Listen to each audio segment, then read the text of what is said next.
Hi, I'm Mary Jo, and I've been an AARP volunteer for almost 17 years, and I'm still working as a home health care nurse. As it says in a well known book title, it takes a village to raise a child.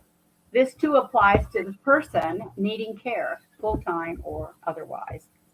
The person who takes on this responsibility, the caregiver, is caring for not one, but two, since that includes his or herself. No one person can care for all the medical, nursing, and general home care of bathing, grooming, and feeding, and still have time and inclination to care for his or her own self needs, whether those needs be physical or psychological or emotional. How can each of us deal with this issue?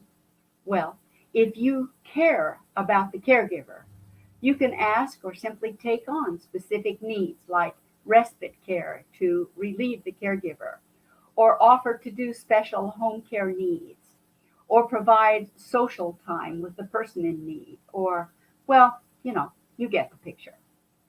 If you're a caregiver, you need to ask others for the help that you need. But on the one side of this issue, you as caregiver truly need to respond to those family and friends who say the ubiquitous, well, just let me know what you need, or call if you need anything.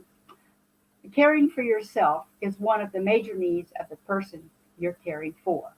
For if you become unable to care for the person in need, that person is not getting the care that she or he requires. Let me give you an example from my own life from very long ago, as you will quickly realize. There was a time when I was nearly exhausted with caring for another and for my own family at the same time. So at church one day, a woman, seeing my stress level, asked if there was anything she could do for me.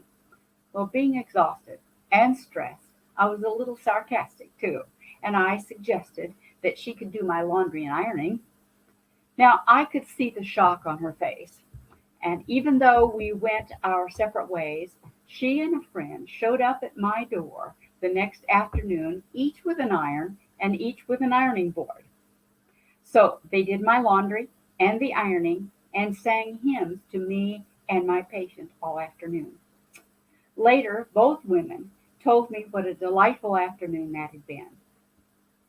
Others really do need to help. That's why I agree with the AARP Prepare to Care guideline advice that no one should approach the responsibilities of caregiving alone. While other family members can be sources of support, don't forget your friends, your colleagues, your clubs, or religious and other organizational affiliations as well.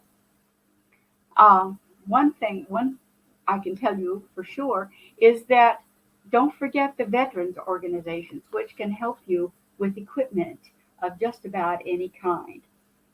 So remember, if you're a caregiver or know someone who is a caregiver, it takes a team to be a caregiver. Don't try to do it all yourself. There are people who want to help, and you should let them. I hope that you have found my caregiving tip helpful. Be sure to tune in the first Monday of next month for our next tip. Thanks for watching.